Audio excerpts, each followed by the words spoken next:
मी सावित्रीबाई ज्योतिराव फुले या मालिकेच्या आजच्या भागामध्ये इथे आता सावित्री त्या गोऱ्या अधिकाऱ्याच्या समोरच म्हणत असते की कुणीही माझ्या नवऱ्याच्या बाजूने साक्ष द्यायला तयार नाही. सगळे लोक घाबरत आहेत. मग ते निर्दोष सिद्ध कसे काय होणार? तेव्हा इथे आऊ म्हणत असते, फादर, अहो तुमच्या चर्चमध्ये मी किती मुलांची काळजी घेतली तुम्ही सांगा बरं. माझा ज्योती माझ्या काळजाचा तुकडा आहे. त्याला माझ्यापासून दूर करू नका, मी तुम्हाला विनंती करते. तेव्हा फादर म्हणत असतात की ऑफिसर, मी ज्योतीला लहानपणापासून ओळखतो. ज्योती खरंच खूप गुणी मुलगा आहे. तो कधीच चुकीचं वागणार नाही.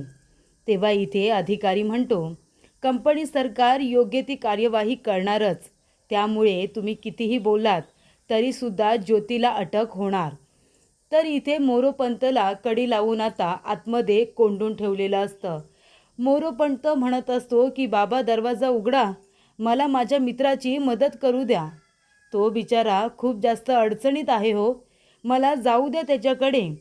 आणि मग इथे मोरो म्हणत असतो की ज्योती मला माफ कर, मी तुझी मदत करू शकत नाही. आणि त्यानंतर सदाशिवसुद्धा इथे ज्योतीच्या बाजूने साक्ष देण्यासाठी जात असतो.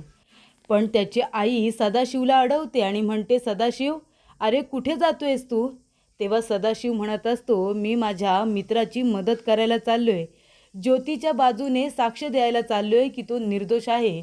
तेव्हा त्याची आई म्हणते की जर तू घराच्या बाहेर पाऊल ठेवलंस ना तर तू माझं मेलेलं तोंड बघशील, त्यामुळे तू कुठेही जायचं नाही आहे. तेव्हा इथे सदाशिवसुद्धा ज्योतीची हात जोडून माफी मागतो आणि म्हणतो, ज्योती, तुझ्या ह्या मित्राला माफ कर रे, मी तुझी मदत करायला नाही येऊ शकत. त्यानंतर इथे आता अधिकारी म्हणालेला असतो की काही झाले तरी ज्योतीवरती कार्यवाही केली जाईल, कंपनी कुणाचं काही ऐकणार नाही. तेव्हा प्रेक्षकांनो, त्या ठिकाणी आता हौसा आपल्या नवऱ्याबरोबर आलेली असते. हौसा म्हणते, सावित्रीताई. तेव्हा सावित्री म्हणते, हौसा ये इकडे ये. हौसा, बरं झालं तू आलीस. साहेब, ही बघा, ही आहे ती हौसा. तुमच्या गोऱ्या अधिकाऱ्यांनी जिला छेडलं होतं ना, ती हीच होती, ही जी छेड काढली होती. तेव्हा इथे सावित्री म्हणते, बोल हौसा बोल, तिथे जे काही घडलं ना ते सगळं आता सांग. तेव्हा हौसा आधी स्टार्टिंगपासून सांगते की त्या गोऱ्या अधिकाऱ्यांनी तिचा हात पकडला आणि तिला छेडण्याचा प्रयत्न केला. आणि त्यानंतर ज्योती तिथे येतो. तो म्हणतो की तुमचं हे वागणं चांगलं नाही आहे आणि तो तिला सोडायला सांगतो. पण तेव्हा ते अधिकारी ज्योतीवरती हात उगारतात आणि जेव्हा ते लोक ज्योतीचं ऐकत नाही त्यानंतरच ज्योतीने हात उचललेला असतो. तेव्हा प्रेक्षकांनो, हौसाने आता घडलेला संपूर्ण प्रसंग तसा न तसा गोऱ्या अधिकाऱ्यांना सांगितलेला असतो. तर इथे दादा आणि राजाराम दादा टेन्शनमध्ये असतात. राजाराम म्हणत असतो की हौसा पुणे सोडून निघून गेली, आता ज्योती निर्दोष कसा काय सिद्ध होणार? तेव्हा दादा म्हणतात, अरे देवा, आता काय करायचं तरी काय? अरे दादा, तुझ्याकडे काय मार्ग आहे का देवा? तेव्हा इथे आता राणूजी माळी म्हणत असतो की आहे ना, माझ्याकडे मार्ग आहे. मी तेव्हाच म्हणालो होतो की वाड्यामध्ये जाऊया आणि गंगाधर शास्त्री यांची मदत घेऊया. तो माझी मदत नक्की करेल, पण आपण त्याच्या हातापाया पडूया, असं राणूजी माळी म्हणतो. तर इथे आता हौसाने घडलेला प्रकार सांगितलेला असतो. ती म्हणतोय, बरं झालं यांचे मालक तिथे आले, नाहीतर काय झालं असतं काय माहिती. अहो, तुमच्या लोकांनी मला छेडलं, भर बाजारपेठेमध्ये माझ्या इज्जतीला हात घातला आणि त्या बिचाऱ्या चांगल्या माणसांनी माझी इज्जत वाचवली आणि तुम्ही त्यालाच अटक करायचं बोलताय? अहो, लाज कशी वाटत नाही तुम्हाला? त्याने काय बी केलेलं नाही, चुकी तुमच्या गोऱ्या अधिकाऱ्याची आहे. हे खरं तर मी आधीच येऊन सांगायला हवं होतं, पण काही लोकांनी माझ्यावरती दबाव आणला होता. पण सावित्रीताईंनी मला हिंमत दिली आणि म्हणून मी इथे येऊ शकले. तेव्हा इथे आता जॉन साहेब म्हणत असतात की बघितलं ऑफिसर, आता घडलेला प्रकार स्वतः हौसाने सांगितलेला आहे. आता जर तुम्ही पुन्हा काही ॲक्शन घेतली तर मला गव्हर्नरकडे जावं लागेल, असं त्यांनी सांगितल्यानंतर ऑफिसर घाबरतात आणि सॉरी म्हणून सरळ तिथून निघून जातात. कारण आता साक्षीदार पुरावे ही स्वतः जिच्यावरती अन्याय झालेला असतो ती स्त्रीच तिथे साक्ष देण्यासाठी आलेली असते. तेव्हा प्रेक्षकांनो, सावित्री म्हणते की साहेब म्हणजे आता सगळं निवडलं म्हणून समजायचं ना, माझे मालक घरी येऊ शकतात का? तेव्हा आऊ म्हणते, हो सावित्री हो, तुझे मालक घरी येऊ शकतात. तेव्हा जॉन साहेब म्हणत असतात की ह्या मुलीमध्ये खूपच हिंमत आहे. I am proud of her असं ते आता इंग्लिशमध्ये म्हणतात. तेव्हा इथे आऊला खूपच जास्त अभिमान आपल्या सुनेचा वाटत असतो. तेव्हा प्रेक्षकांनो, इथे आता रांगोळी वगैरे काढून सगळेजण ज्योतीची वाट बघत असतात. तेव्हा पारू येते आणि म्हणते, आले का तात्यासाहेब? कुठं राहिलं तात्यासाहेब? त्यांना म्हणा की आता या की लवकर. तेव्हा आऊ म्हणत असते, हो ग बाई हो, वाट बघून बघून माझेही डोळे शिणले आता. कधी येतोय ज्योती? तेवढ्यातच राजाराम दादा धावत पळत येतात आणि म्हणतात, दादा ज्योती आला आला ज्योती. तेवढ्यातच ज्योती आता धावत पळत आलेला असतो आणि आल्या आल्या आपल्या वडील त्यांना घट्ट मिठी मारतात, आपल्या जवळ घेतात. तेव्हा इथे चिमणा म्हणत असते की माझा लेक ज्योती बाळा कसा आहेस तू, आणि त्याच्या डोक्यावरून प्रेमाने हात फिरवत असते. तेव्हा प्रेक्षकांनो, इथे आता चिमणा म्हणते, ज्योती अरे दृष्टावलास का तू? थांब मी तुझी दृष्टच काढते. तेव्हा ज्योती म्हणत असतो, आई फक्त माझी दृष्ट काढू नकोस ग, तुझ्या सुनेचीही दृष्ट काढ. आज मी तुझ्यासमोर जो काही उभा आहे ना, फक्त तिच्या प्रयत्नांमुळे आहे. तेव्हा चिमणा म्हणते, हो बाबा हो, दोघांची सुद्धा दृष्ट काढते. सुनबाई या, ज्योतीच्या शेजारी उभं राहा.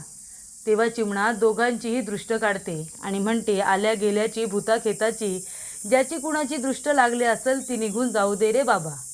त्यानंतर दादा म्हणत असतात, सुनबाई अवं काय केलं हे? उपकार केलेत आपल्या घरावरती. सावित्री म्हणते, दादा अहो उपकाराच्या गोष्टी काय करताय? तुमचा फक्त आशीर्वाद असू द्या आमच्या पाठीमागे. आणि ती आता दादांचा पाया पडून आशीर्वाद घेते. तेव्हा दादा म्हणतात, सुनबाई अहो एवढी हिंमत तुमच्याकडे आली तरी कुठून? तुमच्यामध्ये एवढी हिंमत कशी काय आली? तेव्हा सावित्री म्हणते, माझ्या आबांकडून. माझ्या आबांनी सांगितले की सावित्री तू जेव्हा बरोबर असशील ना, तेव्हा तुला कुणालाही घाबरायची गरज नाही. तू जेव्हा बरोबर असशील तेव्हा तू फक्त तुझ्या मनाचं ऐकायचं, असं मला सांगितलेलं आहे. तेव्हा इथे आता तिचे वडील पाटील तिथे आलेले असतात. नेवसे पाटील येतात आणि म्हणतात, काय सावित्री अगं आज आबाची आठवण कशापायी काढलीस? तेव्हा नेवसे पाटीलला बघितल्यानंतर इथे आता सावित्री हिला तर आश्चर्यच वाटतं की आपले वडील इथे कसे अचानकपणे आले. तेव्हा ती धावत पळत येते, आपल्या वडिलांचा आशीर्वाद घेते. तेव्हा इथे आता दादा म्हणत असतात, बघताय ना नेवसे पाटील, तुमच्या मुलीची करामत बघितलीत ना? तेव्हा ते म्हणतात, का काय केलं? समजा ठीक तर आहे ना? तेव्हा ज्योतीला ती परत घेऊन आली आहे असं सांगितलं जातं. तेव्हा नेवसे पाटील म्हणतात, मग आता आमच्या मुलीने सगळी कामगिरी बजावले, मग आम्ही इथे कशाला आलो? आम्ही निघतो ना, जातो परत. तेव्हा इथे ते म्हणतात, नाही नाही, आऊ म्हणते की जेवल्याशिवाय तुला पाठवणारच नाही आहे. तो म्हणतो, जवान फुलेंच्या इथलं जवान. अहो आता आमची पोरगी जर जेवण करत असेल तर ती इथे आता भाकऱ्या करल कधी, आम्ही खाणार कधी आणि मग आम्ही जाणार कधी? त्यापेक्षा जावई बापू एक कामच करा पाहुणं, आम्हाला आता ऊस द्या, आम्ही ऊस खाऊनच निघून जातो. तर इथे आता नेवसे पाटील आल्या आल्या गंमत करत असतात. तेव्हा सगळेजण बसलेले असतात. नेवसे पाटील म्हणतात की पाहुणं आहो बसा की आमच्याबरोबर थोडा वेळ. आणि मग आता पुढे काय करायचं ठरवलं आहे?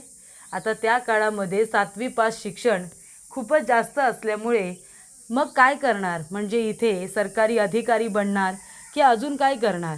तेव्हा इथे ज्योती म्हणत असतो की मला पंतोजी बनायचं आहे. तेव्हा पंतोजी बनायचं असं म्हणाल्यानंतर लगेचच दादा म्हणतात, अरे ज्योती पंतोजी कशाला बनायचं आहे तुला? अरे एवढं शिक्षण आहे, चांगला अधिकारी हो की. आता तो गोपाळ देशमुख त्याच्याकडे काय कमी आहे र? सगळं काय आहे त्याच्याकडं, पण तरीसुद्धा चांगला मुजुमदार झाला आहे ना, अधिकारीच झाला आहे. तेव्हा इथे तुला का पंतोजी व्हायचं आहे? तेव्हा इथे नेवसे पाटील म्हणतात की हे बघा पाहुणं, स्वतःच्या मर्जीने फक्त काही करू नका. अहो चारी बाजूने विचार करून काय तो निर्णय घ्या आणि त्याच्यामध्ये तुमच्या घरच्या लोकांचं सुद्धा मत ऐका, असं आता नेवसे पाटील म्हणतात. आणि ते म्हणत असतात की मी काय म्हणतो दादा, आम्ही जरा सावित्रीला आमच्याबरोबर घेऊन जातो. नाही हे संकट आता म्हणजे निवळावं यासाठी अंबाबाईला नवस केला होता. तो नवस फेडायचा आहे, तेव्हा सावित्रीला घेऊन जाऊ का बरोबर? नंतर आणून सोडतो. तेव्हा दादा म्हणतात, हे काय विचारणं झालं का देवा, न्या ना न्या, घेऊन जा. तर इथे सावित्री आता आपले कपडे वगैरे भरत असते. ती विचारत असते ज्योतीला, काय मग मालक जाऊ ना? तो म्हणतो हो जा ना. ती म्हणते आठवण तर येणार नाही ना? तो म्हणतो अजिबात नाही, काही फरक पडत नाही. ती म्हणते बघा हा, वाटेकडे डोळे लावून बघत बसाल. तो म्हणतो अजिबात नाही, वाटेकडे डोळे नाही लावणार. ती म्हणते आठवण बी येणार नाही, वाटेकडे डोळे बी लावणार नाही. अवं हीच आहे का माझ्यावरची माया? तुम्हाला मी जाते त्याचं अजिबात वाईट वाटत नाही.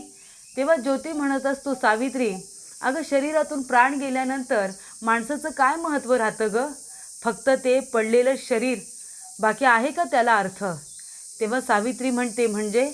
तेव्हा ज्योती म्हणतो, तू गेल्यानंतर माझी तशीच अवस्था होणार आहे.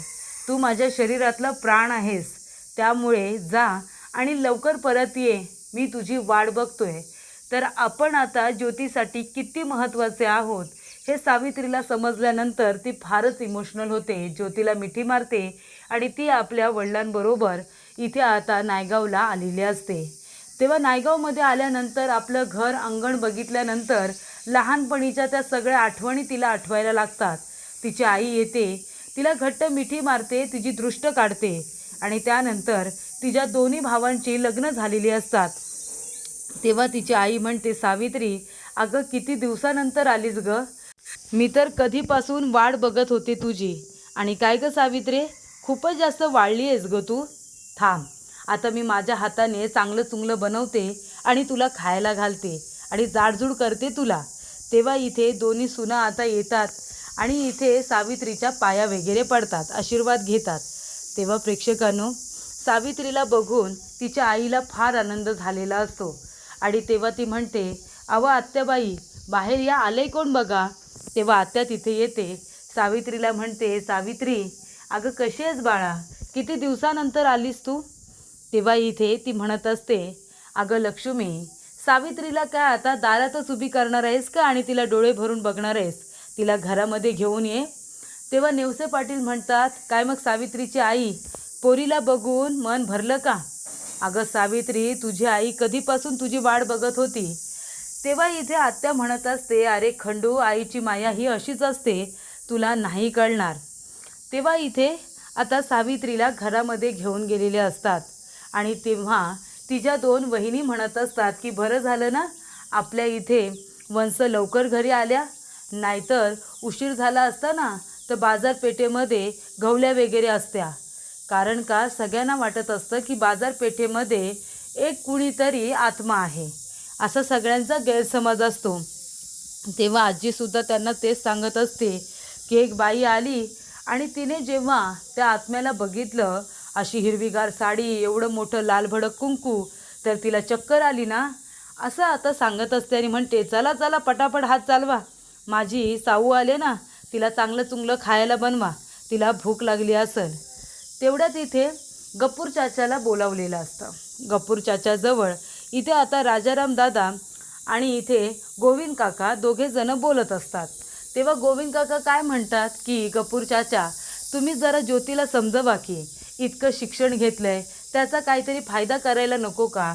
त्याला म्हणा की अधिकारी हो बाबा, चांगला पगार मिळेल. आणि तसंही पंतोजीमध्ये काय ठेवले सांगा बरं, कुणाचं भलं झाले, पंतोजी वगैरे नको.